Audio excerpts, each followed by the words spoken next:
What do y'all think? Wow. That's fantastic. Something there for all of us. Tennessee football, a sensitive subject, but ask away. You know? I know you got it coming. You know? One question for Inky. You can ask me anything you like. Daniel. So you talk a lot about passion, and one of the things that the passion and purpose of this company goes far beyond a lot of things that even a lot of people in this room don't fully get to see. Absolutely. I'm not a member of this team. I run an organization that this team supports. Absolutely. And so you talked about sleeping on the floor. This room has provided close to 10,000 beds for kids to get off the floor. Mm-hmm. Do you remember the first time you had your own bed? And Absolutely. just to kind of continue that passion and motivation, because this company does crazy good things that Absolutely. most people don't fully know about. Absolutely. And the big push is around beds for kids coming out of homelessness and poverty. And when was the first time you had one, and what was that experience? Absolutely. When I got to college, and my second year, when I moved off of campus, and went to a furniture store, and it was just a guy that helped us out, you know, and he helped me get some furniture. He gave me a lazy boy chair, you know. And when I say lazy boy, like a big, you know, the joint you lean back in, be lazy. That's why I call it lazy. But one of those chairs, a bed, and it meant the world to me, because I firmly believe anything great that happens in life is connected to a person, right? Like that's a vessel. And so even with you speaking about the beds, the 10,000 beds to help people, like I firmly believe nothing happens by coincidence. Right. It's like people that teach, like many are called, few are chosen.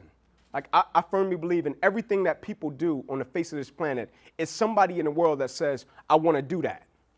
And it's a person that probably has it and it's like, man, it is what it is. But it's somebody saying, man, I wish I could work there. I wish I could do that. Like they see y'all doing what y'all doing, they're jealous of it.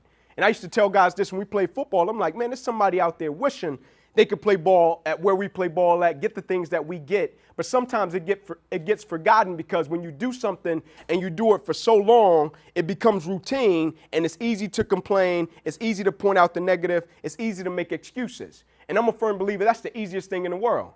It's for a person to show up and point out something that's negative. Like the easiest thing in the world for a person to quit. Easiest thing in the world for a person to make excuses. Like you got to fight to have a perspective that see things on the right side of the coin. You got to fight to keep that purpose intact with what you do and what you said you were going to do every single day. You got to fight to show up and say, man, I'm blessed to be a part of this company. I love it. It provides for my family, and we got a purpose attached to it that helps kids, right? And so when I speak, like I'm trying to bring an element of it to where you can get a certain level of success, right? Like I'm not saying you get, but people in the world can get a certain level of success and become arrogant, to feel like I own it. Like nobody can touch me, right? And the crazy thing about life touches everybody, right? Like you even look at Houston, right? And I don't like to see people go through pain. I don't like to see people go through stuff like that. But when you looked at the incident, people lost $5 million homes, $50,000 homes. People lost $1 million homes, $100,000 homes. And when you saw the camera footage, at least I didn't see anybody show up and say, hey man, what neighborhood did you stay in? Nobody showed up and said, what's your political party? How much money you got in the bank? They showed up and said, hey brother, you got a boat? Yeah, I got a boat. Man, let's go help these people. Hey brother, you got a truck? You got some water? Man, let's go help these people. Meaning the foolishness didn't matter, right? The things that really didn't matter, like you focused on the main thing and kept the main thing the main thing. Like I got a thing to where every single day I say to myself, control the controllables, Inc. When something happens that's out of your control, control the controllables. Attitude, focus, commitment, dedication, the energy and the passion that I bring into an environment. I control that. Energy, an atmosphere, a piece of opposition can never take that. I got that. And so when I'm blessed to be able to do something, I always look at it as I don't have to, I get to. And so when we at the homeless shelters, we're doing hair, we're bringing clothing to the closets, we're feeding people because it's a privilege. And anything a person does on the face of this planet, I firmly believe it is a privilege because they got to do it, right? They didn't have to do it. Somebody pushed the button and said, you got this, brother. You the man for this. And so never forgetting that is the key, right?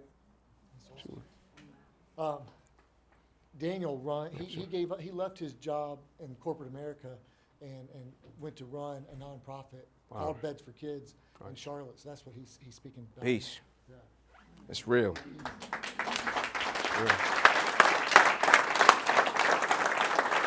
He's given his life to God for 7 or 8 years now.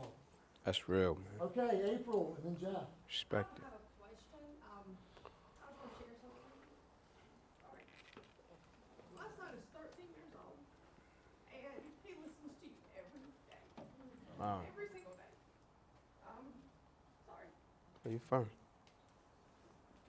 He's big into football, and sorry. You're good. You're fine. You're good. We've been there. I worked for Bob River as a single mom. I went to school at night and raised him on my own.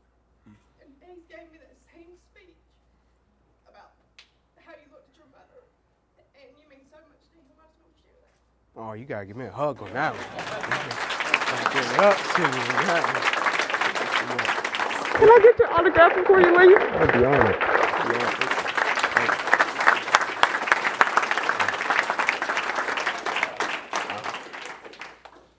Mad respect for single moms and moms in general. Nothing gives. Jeff. I'm blown away. I probably cried through most of it. The second year, amazing story. Thank you. What I found the most interesting is that I think maybe some of the people didn't think was, and that was the Gatorade story about the pop. Mhm. So how I reflect on that is one day I was out behind my store picking up cigarette butts and trash. And Sean came out there and said, "What are you doing?" I said, I'm sure he thought that I was just cleaning up around the store. And I said, looked at him and I said, Sean, there's 7 billion people on the planet. If everybody would walk outside one day and pick up one piece of trash, could we change the world? And Sean now picks up trash. Always because of the cost. Kind of needle to do. Amazing story. Oh, thank you, man. Thank you. Kelsey. What would you say to somebody that is looking for their passion or isn't sure of what their purpose is? What Absolutely. advice would you give them? So the way I discover speaking, which I feel is my passion, my life's work, is I don't think you find your passion or your purpose when you're stagnant. Right? I think you find it in the midst of work, right? Whatever that looks like. And so with me, I was telling the guys earlier, I never planned to do this. Never wanted to. They put me in public speaking when I got to college because I'm from inner city Atlanta. And so we had our little own language almost, right? To where when I got to college, I would always say, you know what I mean? Even if I didn't say anything. And so people would always be like, no, you didn't say anything, right? And so they put me in public speaking. I dropped it on the second day. I hated it, right? And so after I got injured, I thought I was going to be a coach, right? And so I started down the path to become a coach. And in my 3rd year of my graduate assistantship, somehow my wife got pregnant somehow, and I had to move back to Atlanta, right? She was in Atlanta. And I got to share this with you. And it'll probably take like 4 minutes. But I got to share this with you. And I supposedly had a job at the rec center in the neighborhood where me and my wife grew up. We grew up 2 streets away from each other. Been at it since 5th grade, right? And so I was just going to go to this rec center, be the director, write curriculums for the kids, and I was just going to ride it out into the sunset. Like that, I was going to be content with that. Whatever I was going to make at that job, I was going to be cool with it. I was going to give back to my community. Wasn't looking for anything more. And so when I got there, I called the guy that was supposed to hire me, didn't pick up, didn't answer, right? And guy just vanished. And so I'm in my wife's grandmother's home, like a 1-bedroom home. And I'm feeling terrible, right? I'm like, man, I went to college, got out of my situation. Now I'm right back in the situation. And my wife had our daughter, and then we ended up getting married. And somebody got my wife a wagon for our kid, right? And we used to put pillows in the wagon for our daughter to sleep in it. Then somebody got us a swing, right? We had a son 11 months later, right? We got us a swing. And so we switched them out. We started putting my little man in the wagon, put my daughter in the swing, right? And I got up one morning, I had completed my book at that point, Inky, Amazing Story, Faith and Perseverance. But I was still just serving. I didn't have a job. I would go places informal, just serving, helping out, Habitat for Humanity, going to shelters. And I get up one morning and I say to my wife, she's a teacher at the time. So I say to her, as she's getting ready, I said, babe, you're not going to believe it. She's like, what? I said, man, I'm going to Chicago. I'm going to meet Oprah Winfrey, give her my book. And she was like, oh, you know Oprah? Right? I was like, nope. She's like, okay. She's like, you know anybody at Harpo Studios? I was like, nope. She was like, you sure? I was like, yes, ma'am. She said, go for it. And I had a big 2X suit, and I had about $250 to my name. I had my truck, right? Same truck I drive to this day. I got in it, took off, and I'm driving up, and I get to Chattanooga. One of my friends, an attorney. I call him. He pick up. I said, Jeff, man, you ain't going to believe it. He said, what you got, Ink? I said, man, I'm going to meet Oprah and give her the book. He's like, oh, Ink, you know Oprah? I said, nope. He said, oh, I know what this is. He said, I want you to hang up this phone, think this through. He said, I know you're ambitious, but Ink, chances of that happening, long shot, I don't want you to be too disappointed. And so I called him when I got to Knoxville. He picked up. He said, you're still going, aren't you? I said, yep. He said, stop by and pick me up. I don't want you to be too disappointed. And so we get to Chicago that night, and we're going in, and Jeff's well off, and so Jeff said, Ink, I'll get me a room, get you a room. I'm like, no, I'm cool, Jeff. I'll sleep on a cot in your room, right? And so we get up the next morning, and I'm going to the desk, and I'm trying to get directions to Harpo. And so Jeff is standing in the corner waiting to go work out. And so when I get the directions, I'm going to walk out of the door. Jeff says, Ink, wait, I don't want you to be too disappointed. Like, it's not going to happen, man. I'll just ride over with you. And so we ride over, and we're in a taxi. Jeff gets a taxi. And this was when her show was about to end. So it's a big studio, people everywhere. And so we get out of the car, and Jeff says, I'm going to go across the street to this coffee shop. Sure, this won't be long. And so I had my book, and every door that opened, I was circling the building, literally. Every door that opened, I would run into, and I'd be like, hey, man, Inky Johnson drove up from Atlanta, got my book, want to get it to Oprah. They'd be like, get out. I'm like, man, Oprah, y'all rude. I thought y'all give away cards. Right? And after so many times, I went to the back of the building. I took a seat. I was discouraged, right? It was hot. I was sweating. I'm like, man, my wife going to get on me when I get back. And I get up, right? True story. I get up from the back of this building. I start walking down this sidewalk. And it's a gentleman sitting on the curb, looked like, you know, a homeless guy, whatever. And I go and I sit down beside this guy. And I say to him, how you doing, man? He said, man, I'm great, right? He looks up at me and says, how you doing? I said, man, I've seen better days. The irony, right? And I look up, and I kid you not, at this point, it's Oprah and her security guard coming down the sidewalk and nobody else. I stand up, I fix my suit, and I'm walking toward her, but I'm thinking, surely she's going to send security up and move me out of the way. She kept walking. She walked right up on me. She grabbed my suit. She said, that's a nice suit. I think she was trying to see if I had a knife or something, right? She's checking me out. I said, thank you. I said, I'm Inky. I drove up from Atlanta. I wanted to get you my book. You know, she said, oh, nice. She takes the book. I said, can I get a picture with you? I said, sure. We take a picture. She said, all right, I got to get in and do my show. And so Jeff is running, like, Inky, make her wait. I'm like, no, you didn't believe, right? So I'm walking off, right? I'm walking off, and the security, he says, hey, little man, come here. And so I turn around, I come back. He said, I just want to tell you what just happened never happens. He said, I'm not saying you're going to be in a book club. I'm not saying you're going to be on Oprah's show. I'm not saying Super Soul, none of that. Like, I'm not saying any of that. I just want you to know what just happened never happens, right? I said, all right, thank you, man. I walked off. I put the picture on Facebook, you know, social media, texted to some of my friends. So everybody's question was, oh, Ink, you going to be on the show? You going to be in a book club? I'm like, I don't know. I don't care. It's like, what do you mean you don't know, you don't care? I said, I don't care. I said, that moment for me was confirmation that God was up to something. Yes. Like, I firmly believe when you're in motion, God reveals the purpose, and sometimes everybody else won't even see it. Everybody won't even catch it. But you'll never catch your purpose or what you're supposed to be doing with your life, your mission, whatever the case may be, if you're stagnant and you're waiting on it. I think purpose is revealed through action, right? And it's going to be moments along the course in the journey that only will be revealed to you to make you follow what you feel is in your heart and your truth. Wow.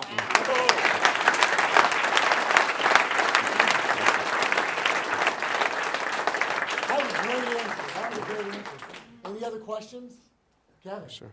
So, and so many people go through, life's knocking them down or sidestepping or derailing them. So you're injured. You've had goals. You 10 games from the NFL. Yes, sir. How did you find the resolve, and how quickly did you find the resolve? What was your process in being able to come back from that and reinvent yourself, as well as you have? It was about a year later. It took me about a year to even let it soak in. And I'm going to be honest, people helped me with it. The people that were around me, like my coach that signed me up to play ball, first white guy I met, my 8th grade math teacher, basketball coach. He told me in his class, he said, man, you're going to marry that girl one day. And it was my wife. At the time, I'm like, man, you lost your mind, right? And he ended up walking my wife down the aisle at our wedding. And when I was going through all of my surgery, all of my visits from Tennessee to Rochester, Minnesota, like I was constantly they would put me on a plane, take me up there, test this equipment. It's like I felt like a guinea pig, right? They would stick needles in my back, one visit, just took me through all this type of stuff. And I'll never forget, I was with those two guys. And I was crying, man. And I was apologizing to them. I'm like, man, I'm sorry, man. I'm sorry. And, they're looking at me like, what are you talking about? You're sorry. I'm like, I didn't make it to the NFL. I can't pay you guys back, right, for what you did for me, because I'm a loyal person. And they started laughing. I had told the biggest joke in the world. And they was like, man, you think we did what we did for you so you could just make it to an NFL?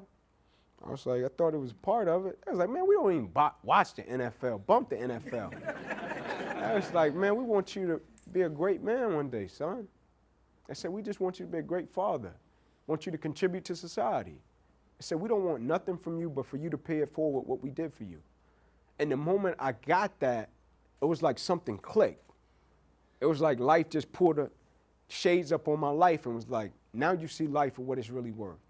I was so stuck on what I was trying to accomplish because of my circumstance that when the opposition happened, I thought I had disappointed everybody that had helped me get to that point. In the moment they made me realize that the picture was a lot bigger, it's like when you go to a picture in your home or you go over there, you see that, right? Or you go to this, right? Like, as a matter of fact, I got a portrait in my home of me, my wife, and my 2 children. And I had my buddy with me when it got done and the guy brought it, right? And when the guy brought it, I'm looking at it, I'm like, man, that's awesome, right? But I'm back where you are. My buddy is right here. You're like, nope, Ink, you fade, Your wife's bob, right? Your son has lopsided, right? He just going in on it, right? And I'm like, okay, cool. I said, come back where I am, right? He walked back, and I said, do you see everything you just pointed out? Like, can you see it from right here? Like, is it that important from right here? You're like, no. I said, sometimes, man, you can't see the picture when you're in the frame. Like, you're too close to it, right? And I was too close to it. I just thought I was supposed to accomplish this. When the opposition happened, they pulled me back and they was like, man, look at life. You got all these opportunities. You can do whatever you want to do. God has gifted you, son. You're blessed. You're still here. So the moment I embraced that, I also embraced the journey and the process of what it was going to take in order for me to fulfill my purpose and attack it. And so it just unfolded. Absolutely. Any other questions? Tim? Yes, sir. Hey man, I fix the toilets around here. You're welcome. Like, I've been blessed to hear you speak. Amen. before. Amen. Awesome story, but Thank one thing I've always wondered, does your mom understand that she's a superstar behind kind of Absolutely. all this? Like, is she, like, I know that your hope was to, like, my mom sacrificed a lot for me as well. Absolutely. My father. But, like, does she understand, like, well, all the struggles, and I'm sure the struggles got even more real as you had the injury initially. Absolutely. And everything. Can you give me an update, like what, how is she now, like, what, Yeah. like, what there's gotta be so much pride in her that you're doing an even greater, I hope you Oh, make absolutely. as much money as you're able Absolutely. to make in this life. But Absolutely. it's so much greater than that. Does she get to appreciate all that? Absolutely, man. You know, she's extremely proud, you know, because my mom, she wanted to go to college, and she was one of the 3 kids, you know, by my grandparents that graduated high school.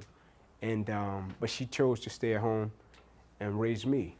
And I got a little sister as well, and both of us went to college. Well, she's still in college at Tennessee State. And I was just telling her one day that her sacrifices paid off, because, you know, a lot of times as parents or as people that make sacrifices for others, sometimes you don't always see the fruit right away. And so one day I even went to my mother and my father, right? Because me and my father didn't always have the greatest of relationship, because I had a hard time with understanding early on what transpired between him and my mother. And that's all it was, a misunderstanding, because nobody is perfect. Like, fatherhood doesn't come with a manual, being a husband doesn't come with a manual. Many mistakes will be made.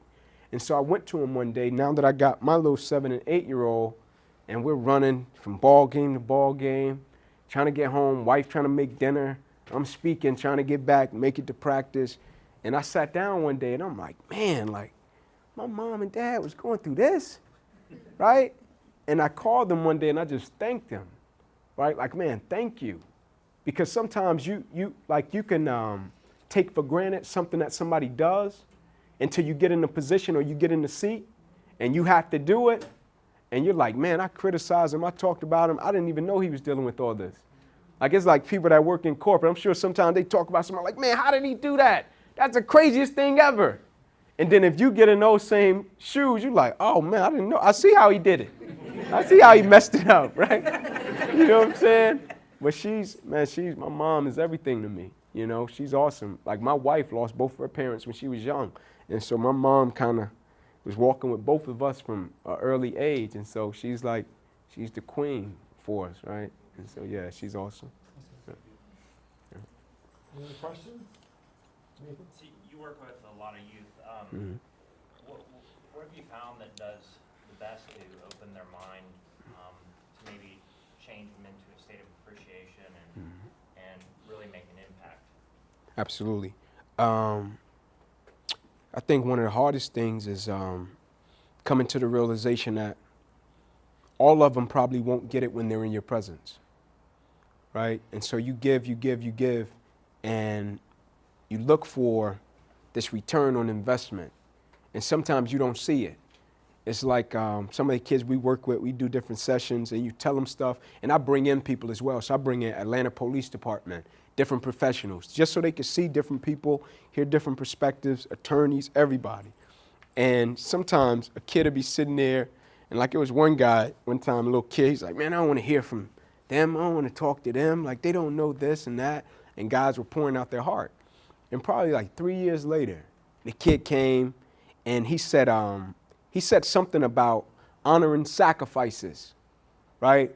And to be honest, when I left his presence, I'm like, my man ain't gonna get it until something happens. And when he showed up and he was like, Ink, man, you remember y'all were talking about honor and sacrifice? I'm like, you just got it? I'm like, 3 years done went by, boy, you got it, right? And so, but the thing that I have seen work, it's like that quote by Maya Angelou that says, people don't care how much you know until they know how much you care. And a lot of times when you meet like extremely intelligent people, brilliant people, people will tell you who they know, what they know, right? Before they tell you who they are. In this world, in this time, like you meet people sometimes, they might name drop you to death. You're like, man, you name drop me to sleep, right? But when you love somebody and when it's real, people know. And like my coach can call me to fight a bear. I'm gonna say, where you at? Right? Like, he means that much to me because I know the sacrifices and the things he did for me, it was real and it was from the heart and it was genuine.